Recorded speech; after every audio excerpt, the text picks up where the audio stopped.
जा जरा असं पळून ये लांब पळ असं. हा असं पळायचं बघ. वाऱ्याला छानपैकी कसं आलं.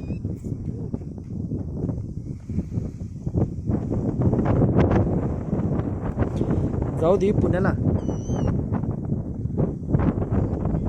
हा तसं ना मग त्रास आहे हो, बाकी काय नाही की आगीला समजत नाही कुठं काय झालं बिडतं. ती उगाच त्रास करून जाऊ नको. निवांत जा, निवांत ये.